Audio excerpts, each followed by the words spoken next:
Pernahkah kalian menyaksikan sebuah pernikahan kerajaan runtuh hanya dalam 3 detik? Bukan oleh pedang, bukan oleh pemberontakan, melainkan oleh satu kalimat dingin yang keluar dari mulut seorang kaisar. Jika belum, siapkan mental dan tisu kalian. Karena kisah yang akan kita bedah hari ini bukan sekadar drama percintaan penuh bunga dan janji manis.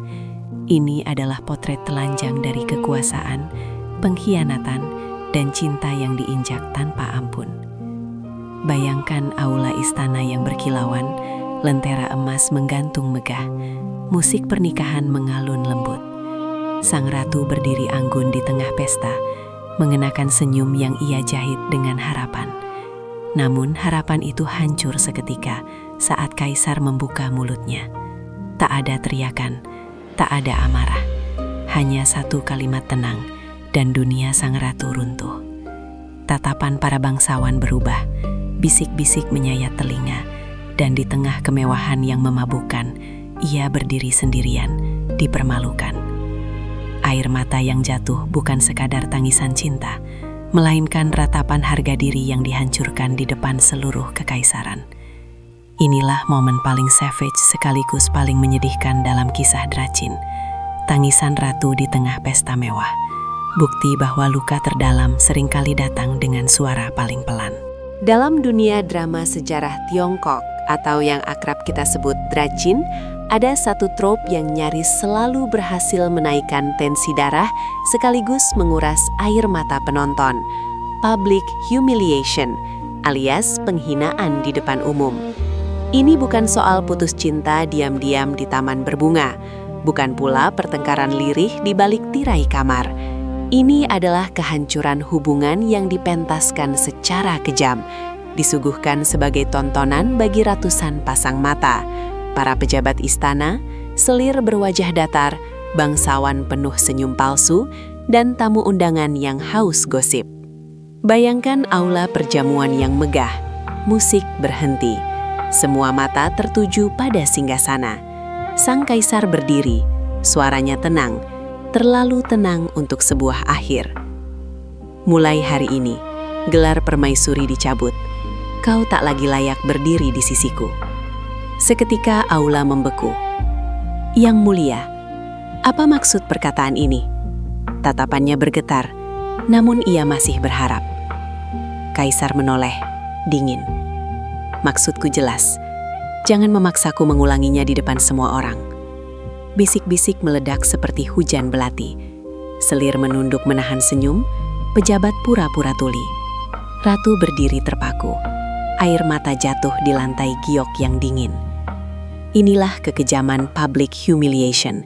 Cinta tidak hanya diakhiri, tapi direnggut martabatnya, dipatahkan di hadapan saksi sejarah. Dan penonton, kita tahu ini menyakitkan, namun tetap tak mampu berpaling. Bayangkan ironinya, orkestra istana memainkan nada paling meriah, cenderang dan kecapi berpadu sempurna. Para penari terbaik meliuk anggun, lengan mereka seperti lukisan hidup. Arak langka dituang tanpa henti, tawa para pejabat bergema di aula. Semua elemen pesta dirancang untuk satu tujuan, merayakan kebahagiaan. Namun di balik senyum sopan dan basa-basi politik itu, ada satu hati yang sedang dicabik perlahan. Tanpa darah, tanpa teriakan, tapi terasa jauh lebih kejam. Inilah alasan para penulis naskah Dracin terobsesi menyiksa karakter utama wanita tepat di hari ulang tahun atau perayaan kenaikan pangkatnya.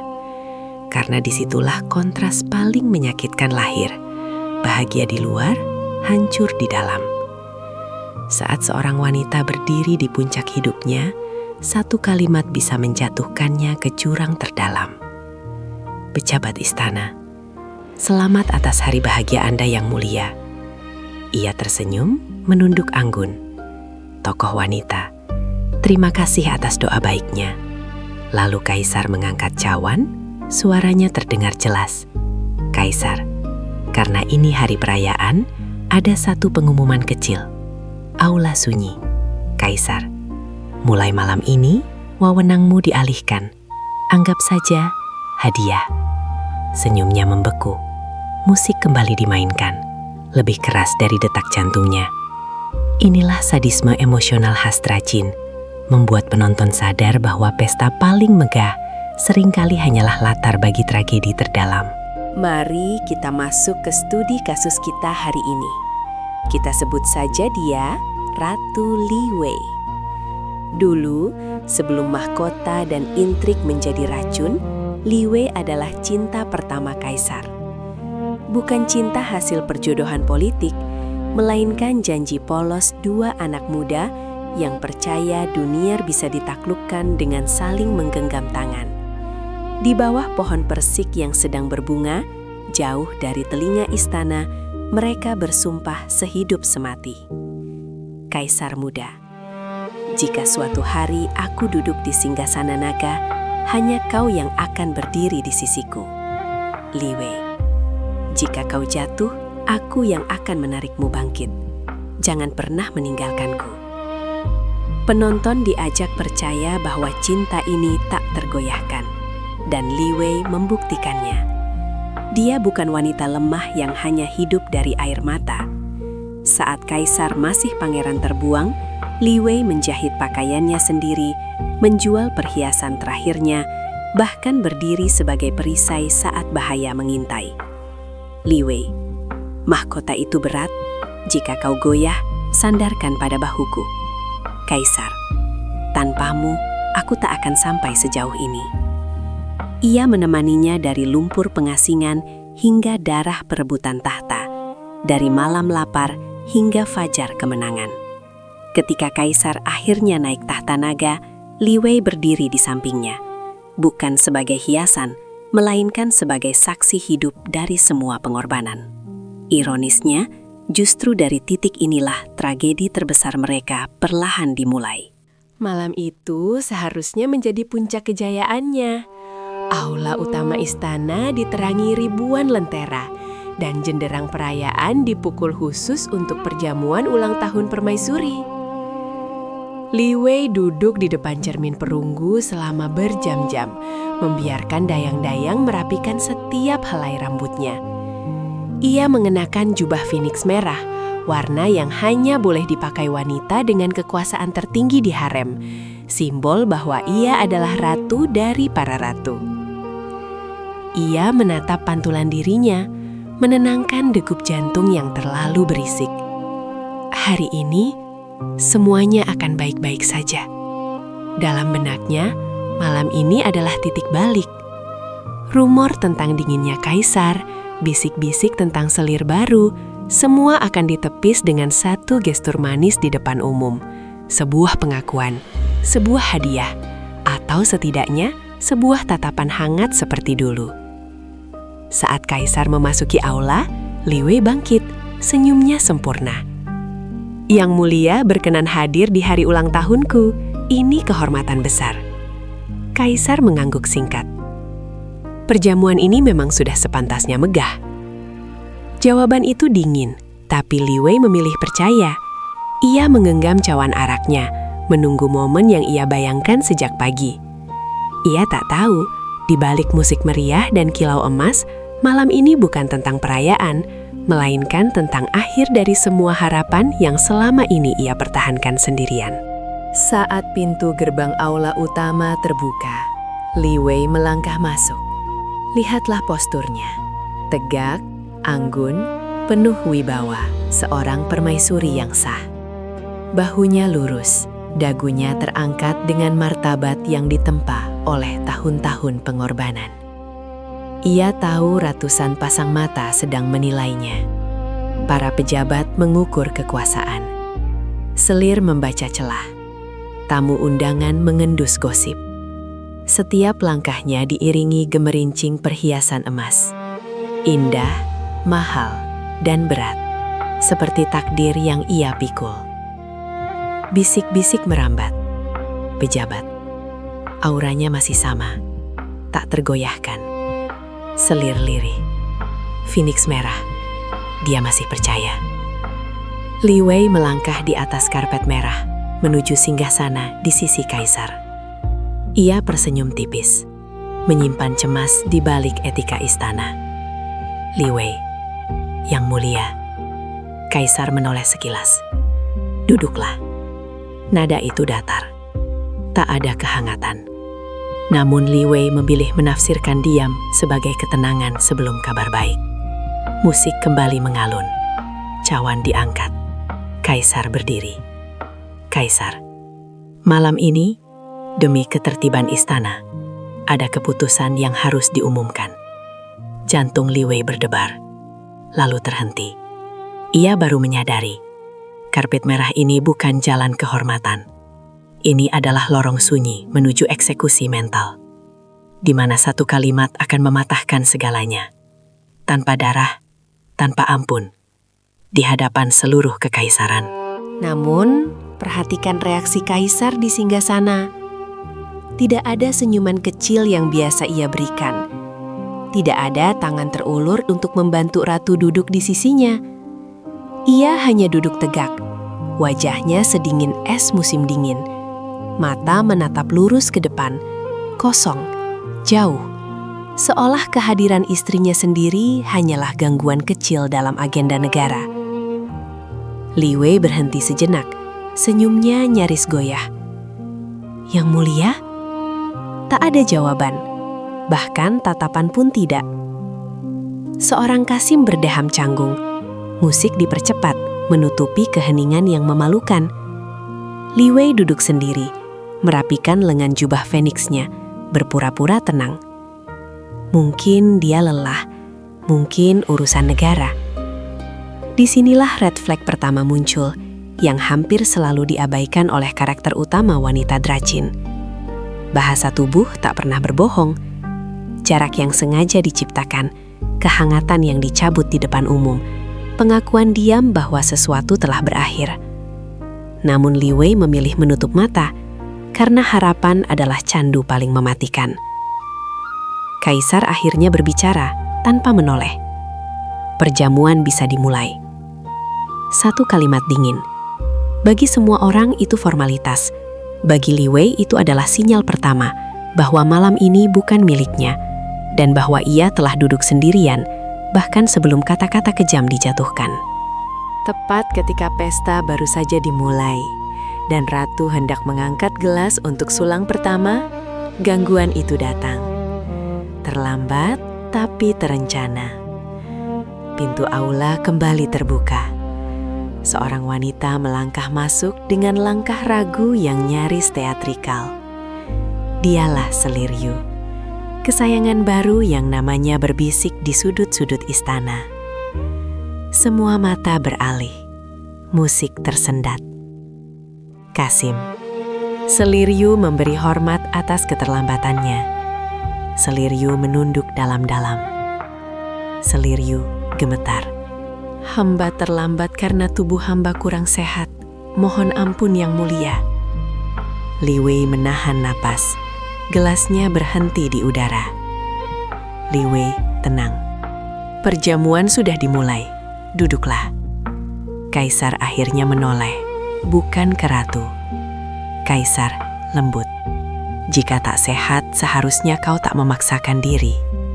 Satu kalimat. Satu perhatian. Aula membaca isyaratnya. Dan di hadapan semua orang, citra Li Wei mulai diretas pelan-pelan. Dari permaisuri berwibawa, menjadi antagonis sunyi dalam kisah yang bukan lagi miliknya. Inilah momen ketika hati penonton mulai retak. Aula yang tadinya riuh mendadak senyap oleh suara kain terserat. Seliryu tersandung atau berpura-pura tersandung. Tubuhnya oleng, napasnya tercekat, dan sebelum siapapun bereaksi, kaisar yang tadi diam seperti patung tiba-tiba berdiri. Hati-hati. Ia turun dari tahta naga, langkahnya tergesa, lalu memapah Seliryu dengan tangan yang penuh perhatian. Di depan para menteri, di hadapan sejarah. Aula menahan napas. Hamba ceroboh, maafkan hamba yang mulia. Jangan memaksakan diri. Duduklah, aku di sini. Kata aku itu jatuh seperti pisau. Di atas singgasana, Li Wei ditinggalkan sendirian. Tangannya masih terangkat, memegang gelas arak yang tak pernah menyentuh bibir. Senyumnya membeku, wibawanya menjadi dekorasi. Bisik-bisik menyusup. Perhatian kaisar sudah berpindah. Li Wei menatap lurus ke depan. Jadi beginilah rasanya, menjadi orang asing di pestaku sendiri. Musik kembali dimainkan lebih keras, seolah menutup aib. Namun tak ada nada yang bisa menutupi fakta. Malam ini, di tempat tertinggi, permaisuri telah diturunkan tanpa satu kata pun. Kalian bisa mendengar keheningan itu. Hening yang berat menekan dada, lalu pecah oleh bisik-bisik seperti lebah. Aula megah berubah menjadi ruang sidang tak kasat mata. Dalam budaya istana, muka adalah segalanya. Dan malam itu, dengan mengabaikan ratu di hari ulang tahunnya sendiri, kaisar menelanjangi harga diri Li Wei di depan para bawahan, sekutu, dan musuh yang menyamar sebagai tamu. Bisik-bisik mengalir tanpa ampun. Istri Menteri A, lirih. Tak disapa, tak ditemani. Jelas posisinya goyah. Istri Menteri B, tersenyum tipis. Feniks merah terlihat, terlalu mencolok. Li Wei duduk tegak, punggungnya lurus seolah menantang ruangan. Jemarinya mengencang di gelas arak. Li Wei, pelan, kepada dirinya. Tegak, jangan runtuh. Kaisar tak menoleh. Perhatiannya tertambat pada selir Ryu. Kaisar, bawa selir ke kursi dekat perapian. Perintah itu tegas. Dan publik. Tatapan para istri menteri menyayat. Penuh cemooh yang tak perlu kata. Istri Menteri C, ratu tanpa muka, tinggal menunggu waktu. Li Wei mengangkat gelasnya akhirnya. Bukan untuk bersulang, tapi untuk menutup luka yang menganga. Dalam satu malam, tanpa deklarasi resmi, martabatnya dipatahkan. Dan semua orang di aula tahu, pedang paling tajam di istana adalah pengabaian di depan umum. Tapi Ratu Li Wei adalah putri seorang jenderal. Darah baja mengalir di nadinya. Ia tidak akan menangis semudah itu. Bukan di depan umum, bukan di atas singgasana. Lihat bagaimana ia menarik napas dalam, bahunya naik turun sekali, lalu membetulkan mahkota yang sedikit miring.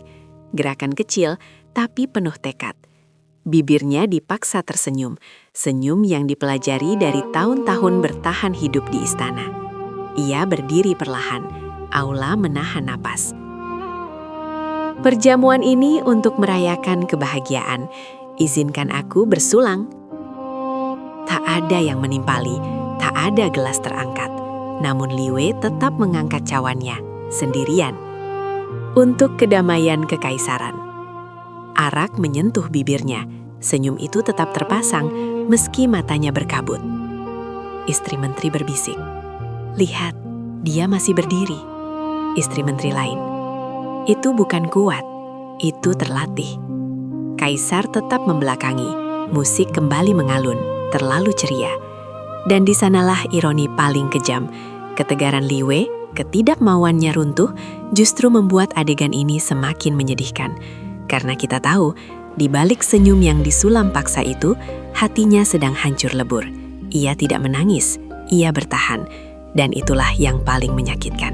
Dan sampailah kita pada titik nadir. Kaisar akhirnya kembali ke sisi singgasana. Namun bukan untuk duduk. Ia berdiri tegak. Jaraknya satu langkah dari Li Wei. Seolah garis tak kasat mata memisahkan mereka. Tangannya terangkat sedikit. Isyarat kecil. Kasim Utama segera berlutut, lalu membuka gulungan dekrit kuning cerah. Warna yang biasanya membawa anugerah, promosi, atau pujian di hari perayaan. Namun malam ini, udara berubah menjadi es. Musik terhenti, lentera terasa meredup. Kasim Utama tegang. Atas titah yang mulia Kaisar. Li Wei menoleh. Matanya bertanya, berkilat oleh harap yang tersisa. Li Wei pelan. Yang mulia? Kaisar tidak menatapnya. Pandangannya lurus ke depan. Rahangnya mengeras. Kaisar, bacakan. Satu kata itu mematikan. Kasim menelan ludah, lalu melanjutkan. Kasim Utama, demi ketertiban harem dan stabilitas istana, mulai malam ini. Li Wei menggenggam sandaran singgasana. Senyumnya runtuh setengah inci. Li Wei berbisik, "Tidak, tidak di sini." Dekret kuning bergetar di tangan Kasim, memantulkan cahaya lentera seperti pisau. Di pesta yang seharusnya merayakan hidupnya, vonis akan dijatuhkan. Dan yang paling kejam, Kaisar tetap menolak menatap mata wanita yang dulu ia janji lindungi. Bahkan saat dunia Li Wei akan dihancurkan dengan kata-kata resmi. Isi dekret itu bukan hadiah, bukan pula pujian. Itu adalah tuduhan. Dibacakan perlahan, kejam, dan resmi. Di hadapan ratusan tamu, Kasim Utama melanjutkan dengan suara yang semakin berat, seolah setiap kata adalah palu yang memukul martabat seorang permaisuri. Permaisuri Li Wei dituduh memiliki kecemburuan berlebihan, mengganggu keharmonisan harem. Bisik-bisik meledak. Li Wei membeku. Selain itu, permaisuri gagal memberikan keturunan putra bagi kekaisaran. Nafas Li Wei tercekat. Jemarinya gemetar, tapi ia tetap berdiri tegak. Dan yang paling berat, permaisuri diduga mencelakakan Seliryu hingga kesehatannya terganggu. Aula bergemuruh. Istri menteri, jadi benar rumor itu. Pejabat lain, keji sekali. Li Wei akhirnya bersuara. Suaranya bergetar namun jelas. Fitnah. Semuanya fitnah. Aku bersumpah atas nama leluhur. Cukup. Satu kata itu memotong segalanya. Tidak ada pembelaan. Tidak ada penyelidikan. Di hari yang seharusnya merayakan hidupnya, Li Wei ditelanjangi sebagai penjahat. Rasa malunya menjalar seperti racun. Bukan hanya ditinggalkan, tapi diadili tanpa pedang, dihukum oleh kata-kata di panggung paling terang. Dan dunia menyaksikannya runtuh, resmi, sah, dan tak terbantahkan. Li Wei akhirnya pecah. Bukan dengan tangis histeris, melainkan dengan keberanian terakhir. Ia melupakan protokol, melupakan aturan yang selama ini ia patuhi sampai melukai diri sendiri. Ia berdiri dari singgasana, gerakan yang mengundang desahan kaget di seluruh aula. Mahkota berkilau, tapi matanya kini telanjang oleh kebenaran. Ia menatap Kaisar lurus-lurus. Apakah Yang Mulia benar-benar percaya pada fitnah ini? Keheningan jatuh seperti hukuman. Ini momen krusial. Ia tidak berlutut, tidak memohon ampun. Ia menuntut keadilan. Atas cinta pertama, atas pengabdian bertahun-tahun, atas darah dan malam-malam yang ia korbankan. Jika aku bersalah, tunjukkan buktinya. Jika aku keji, sebutkan dosaku satu persatu. Ia menarik nafas. Atau, katakan padaku dengan jujur, apakah semua yang kita lewati tak berarti apa-apa? Para tamu menahan nafas. Kaisar tetap membatu, pandangannya menghindar. Negara tak bisa diguncang oleh perasaan. Jawaban itu bukan penyangkalan, itu pengkhianatan yang rapi. Li Wei tersenyum pahit. Jadi memang bukan kebenaran yang kau cari, melainkan alasan. Dengan satu pertanyaan jujur, ia mempertaruhkan sisa martabatnya. Dan saat jawaban tak kunjung datang, Li Wei tahu cinta telah kalah secara resmi di hadapan semua orang. Jawaban Kaisar datang tanpa teriakan, tanpa amarah. Justru itu yang paling mematikan. Ia menunduk sedikit, cukup dekat agar hanya Li Wei yang bisa mendengar. Suaranya berbisik dingin, seperti pisau yang menyentuh kulit tanpa darah. Keluargamu sudah terlalu kuat. Li Wei terpaku. Aku tidak butuh ratu yang bisa mengancam tahtaku. Dunia Li Wei runtuh perlahan, lapis demi lapis. Kaisar menambahkan kalimat terakhir yang menghancurkan segalanya. Kepergianmu adalah hadiah terbaik untukku. Boom, tak ada lagi ruang untuk harapan. Ini bukan soal cinta yang memudar, bukan kecemburuan selir, bukan kesalahpahaman. Ini politik, paranoia kekuasaan, ketakutan seorang penguasa terhadap bayangannya sendiri. Li Wei tertawa kecil, pahit. Jadi selama ini aku hanya ancaman. Kau terlalu berharga untuk dibiarkan bebas. Air mata akhirnya jatuh, tapi bukan karena cinta. Jika begitu, semua pengorbananku tidak relevan. Satu kata itu mengubur segalanya. Cinta Li Wei, kesetiaannya, darah dan sumpah di bawah pohon persik tak ada artinya di hadapan tahta naga. Dan disitulah tragedi sejati Dracin. Ketika cinta dikalahkan bukan oleh orang ketiga, melainkan oleh ketakutan akan kehilangan kekuasaan. Simbolisme visual di momen ini terlalu kejam untuk diabaikan. Tanpa berkata apa-apa lagi, Kaisar mengangkat tangannya dan menarik tusuk konde Phoenix dari rambut Li Wei. Logam emas itu berkilau sesaat, lalu terlepas. Dalam budaya istana Tiongkok, rambut wanita bangsawan adalah martabat. Terurai di depan umum berarti statusnya dilucuti secara paksa. Tanpa perlu satu kata vonis pun, tusuk konde jatuh ke lantai. Klang! Suara kecil itu terdengar lebih keras dari jenderang pesta. Rambut Li Wei pun terurai, hitam, panjang, berantakan. Menutupi bahunya, menelanjangi kehormatannya di hadapan semua orang. Aula menahan napas, tak ada yang berani bergerak. Istri menteri terkesiap. Ini penghinaan total. Li Wei tidak melawan, tidak menepis, tidak menjerit. Ia hanya berdiri diam, membiarkan rambutnya jatuh. Sama berantakannya dengan hatinya. Li Wei lirih tenang. Jadi ini caramu mengakhiri semuanya. Kaisar dingin. Mulai malam ini, kau bukan lagi ratu. Li Wei menunduk sesaat, lalu menegakkan punggungnya kembali. Li Wei, mahkota bisa kau ambil, status bisa kau cabut. Ia mengangkat wajahnya, mata merah namun jernih. Tapi ingat baik-baik, yang kau hancurkan malam ini bukan pengkhianat, melainkan wanita yang dulu kau sumpah lindungi. Rambutnya terurai, martabatnya diinjak. Namun justru di saat itulah, penonton tahu, yang benar-benar kehilangan segalanya bukan Li Wei, melainkan kaisar itu sendiri. Reaksi ratu berikutnya adalah the choker momennya Dracin. Tidak ada sujud, tidak ada permohonan. Yang terdengar justru tawa. Pelan, kering, lalu semakin keras. Tawa getir yang kosong, memantul di dinding aula yang kini sunyi.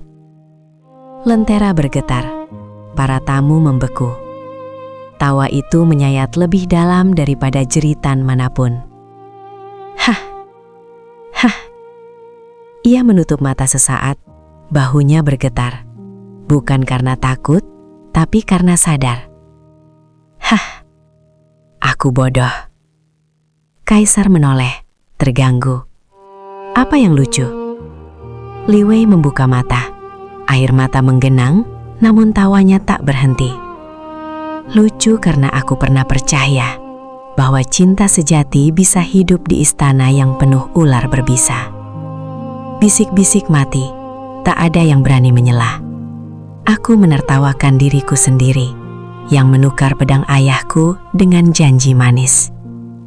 Tawanya bergema, kosong, mematahkan sisa ilusi. Tangisan itu mudah, tapi tawa ini adalah pemakaman terakhir dari harapanku. Ia berhenti tertawa, menarik napas panjang. Aula terasa lebih dingin. Penonton tahu sesuatu di dalam dirinya telah mati. Dan sejak saat itu, Li Wei bukan lagi wanita yang berharap diselamatkan, melainkan sosok yang telah selesai dengan rasa percaya. Dan inilah momen savage yang selama ini ditahan napasnya. Li Wei mengangkat tangannya perlahan. Di jarinya masih melingkar cincin giok, token cinta pertama mereka. Saksi sumpah di bawah pohon persik, simbol yang dulu lebih berharga dari mahkota. Aula menegang. Semua orang tahu arti gerakan itu. Ia menatap cincin itu sejenak, senyum tipis tersisa. Ternyata giok pun bisa retak. Lalu tanpa ragu, ia membantingnya ke lantai marmer. Prak! Suara giok pecah menggema, memantul di dinding aula seperti vonis. Pecahannya berhamburan, tepat seperti ikatan suami istri mereka. Para tamu tersentak, Kasim menunduk, musik mati. Li Wei mengangkat wajahnya, menatap mata kaisar untuk terakhir kalinya. Tak ada teriakan, tak ada air mata. Hanya tatapan kosong yang selesai dengan segalanya. Mulai hari ini, ia berhenti, lalu menghela napas. Kita adalah orang asing. Kaisar terdiam. Untuk pertama kalinya, ia kehilangan kata. Dan di tengah aula yang sunyi, semua orang paham. Li Wei mungkin kehilangan status, tapi Kaisar kehilangan sesuatu yang tak akan pernah bisa ia gantikan. Ia berbalik. Gerakan memutar tubuhnya tegas, tanpa ragu, hingga jubah Phoenix merahnya berkibar seperti api, menyapu udara aula yang membeku. Untuk sesaat, semua mata terpaku pada siluet itu. Indah, terluka, dan tak tergoyahkan. Li Wei melangkah menjauh dari singgasana, meninggalkan Kaisar, meninggalkan tahta naga, meninggalkan Seliryu yang ternganga tak percaya. Ia tidak berlari, tidak pula tergesa. Langkahnya berirama sama seperti saat ia masuk. Tenang, terukur, anggun. Setiap tapak di lantai marmer adalah pernyataan. Gelar bisa dicopot, darah bangsawan tidak. Seliryu terkesiap. Yang mulia, dia. Kaisar terdiam, tak memanggil, tak menahan. Li Wei melewati barisan menteri, bisik-bisik mati di tenggorokan. Istri menteri pelan, dia masih berdiri. Di ambang pintu, Li Wei berhenti sejenak, bukan untuk menoleh, melainkan untuk menarik napas. Li Wei lirih, tanpa menoleh. Istana ini penuh ular. Aku memilih langit. Pintu gerbang terbuka, angin malam menyambutnya. Dan saat langkah terakhirnya melintasi ambang aula, semua orang paham. Malam ini bukan Li Wei yang diusir, melainkan martabat kekaisaran yang berjalan pergi. Kamera sempat menangkap micro expression di wajah kaisar, sesuatu yang nyaris tak kasat mata, tapi mematikan bagi yang jeli. Ada getaran di matanya, sepersekian detik ketika pintu aula menutup di belakang Li Wei. Disitulah rasa kehilangan menghantamnya, telak dan tak terduga. Untuk pertama kalinya, ia sadar ia baru saja membuang satu-satunya orang yang mencintainya tanpa syarat demi tahta yang dingin dan sepi. Napasnya tersendat. Li Wei? Namanya menggantung di udara, tak pernah sampai. Seliryu menatapnya, ragu. Yang mulia, apakah keputusan ini? Kaisar mengeraskan rahangnya. Getaran itu lenyap. Ego seorang kaisar terlalu besar untuk memberi ruang pada penyesalan. Dalam satu tarikan napas, perasaan itu dipatahkan, dikubur di bawah lapisan kekuasaan. Cukup, perjamuan dilanjutkan. Musik kembali dipaksa mengalun. Para menteri tersenyum palsu. Namun kamera kembali ke wajah kaisar. Tatapannya mengeras, kosong, lebih sepi dari sebelumnya. Momen penyesalan itu yang bisa mengubah segalanya lenyap dalam sedetik, digantikan oleh kekerasan hati yang ia kenal baik. Dan penonton tahu, malam ini Kaisar menang, tapi untuk selamanya ia akan kalah oleh bayang-bayang wanita yang baru saja ia lepaskan. Begitu keluar dari aula, kemewahan itu lenyap seketika, seperti mimpi yang dipaksa bangun. Li Wei melangkah ke koridor panjang yang dingin. Dinding batu memantulkan langkahnya yang kini terdengar sendirian. Lentera-lentera semakin jarang. Cahaya hangat pesta tergantikan oleh gelap malam. Lalu hujan turun, mula-mula ragu, kemudian deras, seolah langit ikut menangis bersamanya. Jubah merahnya menyirap air, berat. Rambutnya menempel di pipi. Tak ada lagi Dayang yang berlari membawa payung. Tak ada Kasim yang berlutut membuka jalan. Ia benar-benar sendiri. Jadi, inilah dunia, tanpa namaku. Petir menyambar jauh. Bayangan pohon bergetar di dinding. Ia berhenti sejenak di bawah atap batu yang bocor, menatap hujan yang jatuh seperti tirai pemisah antara masa lalu dan kini. 180 derajat. Langkahnya kembali bergerak, tak cepat, tak lambat. Jika ini harga kejujuran, aku membayarnya. Air hujan menghapus sisa riasan di wajahnya, meninggalkan mata yang jernih dan lelah. Dari cahaya emas ke kegelapan basah, transisi itu sempurna dan kejam. Namun di koridor sunyi ini, tanpa payung dan tanpa gelar, Li Wei masih berdiri. Dan untuk pertama kalinya malam ini, ia melangkah bukan sebagai ratu, melainkan sebagai dirinya sendiri. Tangisan di pesta mewah itu bukan akhir. Itu adalah ritual kematian bagi sisi naif sang ratu. Malam itu membunuh Li Wei yang lembut, yang percaya cinta bisa menyelamatkan segalanya.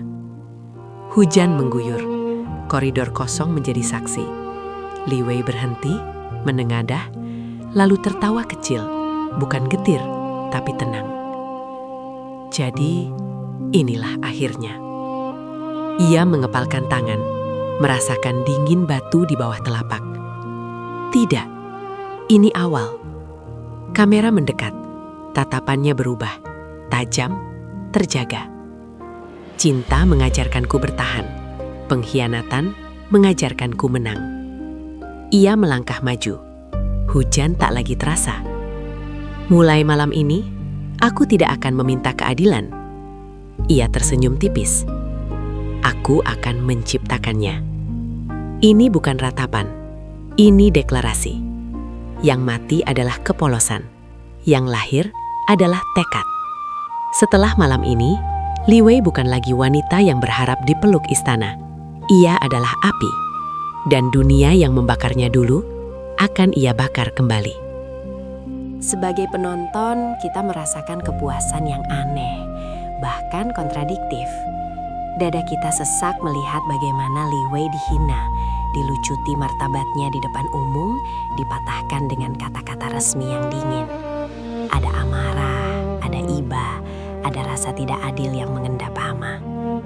Namun, tepat ketika rasa sakit itu mencapai puncaknya, datang satu tindakan kecil yang mengubah segalanya. Cincin giok dibanting ke lantai. Prak! Dan entah kenapa, napas kita ikut lega. Kita tahu pada detik itu, Li Wei berhenti menjadi korban. Dia memilih harga dirinya, meski harus membayar dengan segalanya. Kepuasan itu bukan karena penderitaan, melainkan karena keberanian. Keberanian untuk menutup pintu tanpa menoleh. Dan sebagai penonton yang sudah kenyang dengan pola Dracin, kita juga tahu ini belum akhir. Ini baru permulaan. Di episode-episode mendatang, roda nasib akan berputar. Kaisar yang arogan akan merasakan sepi, kekuasaan tanpa cinta, dan bayangan masa lalu yang menghantuinya. Akan ada penyesalan, akan ada permohonan, mungkin bahkan air mata. Dan saat momen itu datang, kita akan mengingat malam hujan ini, malam ketika cincin pecah dan Li Wei pergi. Kita akan tersenyum puas, karena rasa sakit hari ini adalah investasi emosional jangka panjang yang akhirnya terbayar lunas. Pelajaran dari kisah tragis Ratu Li Wei sebenarnya sederhana, tapi pahit. Dalam permainan kekuasaan, cinta seringkali menjadi kelemahan terbesar. Bukan karena cinta itu salah, melainkan karena ia membuat seseorang menanggalkan kewaspadaan, percaya pada janji di dunia yang hidup dari kepentingan. Li Wei jatuh bukan karena ia bodoh, melainkan karena ia terlalu tulus di medan yang tak mengenal ketulusan. Kisah ini mengingatkan kita pada satu hal penting. Jangan pernah menggantungkan harga dirimu pada orang lain, bahkan jika orang itu adalah kaisar, bahkan jika ia pernah bersumpah sehidup semati. Kekuasaan selalu menuntut korban, dan yang pertama kali dikorbankan biasanya adalah perasaan. Saat posisi berubah, cinta pun bisa direvisi, dinegosiasikan, atau dihapus begitu saja. Namun, Li Wei menunjukkan mahkota sejati, bukan yang terbuat dari emas dan giok, bukan yang disematkan oleh istana, melainkan keteguhan hati ketika dunia berusaha mempermalukanmu. Ia mungkin kehilangan gelar, tapi ia menjaga dirinya tetap utuh, dan itulah kemenangan yang paling sunyi, namun paling abadi. Karena pada akhirnya, kekuasaan bisa dirampas, cinta bisa dikhianati, tapi martabat yang dipilih sendiri tak pernah bisa dicabut. Nah, sekarang pertanyaannya kembali ke kalian. Setelah semua penghinaan kejam itu dibuka di depan umum, martabat dilucuti, cinta dipatahkan dengan alasan politik, apakah kaisar masih pantas dimaafkan?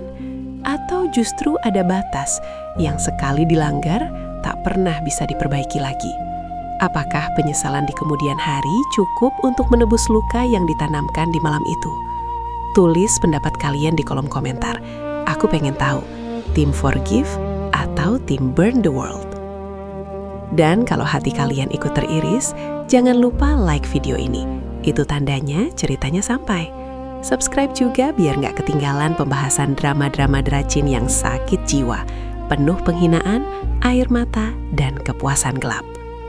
Sampai jumpa di video berikutnya, karena setelah kejatuhan, kita akan membahas balas dendam Ratu Li Wei yang jauh lebih sadis.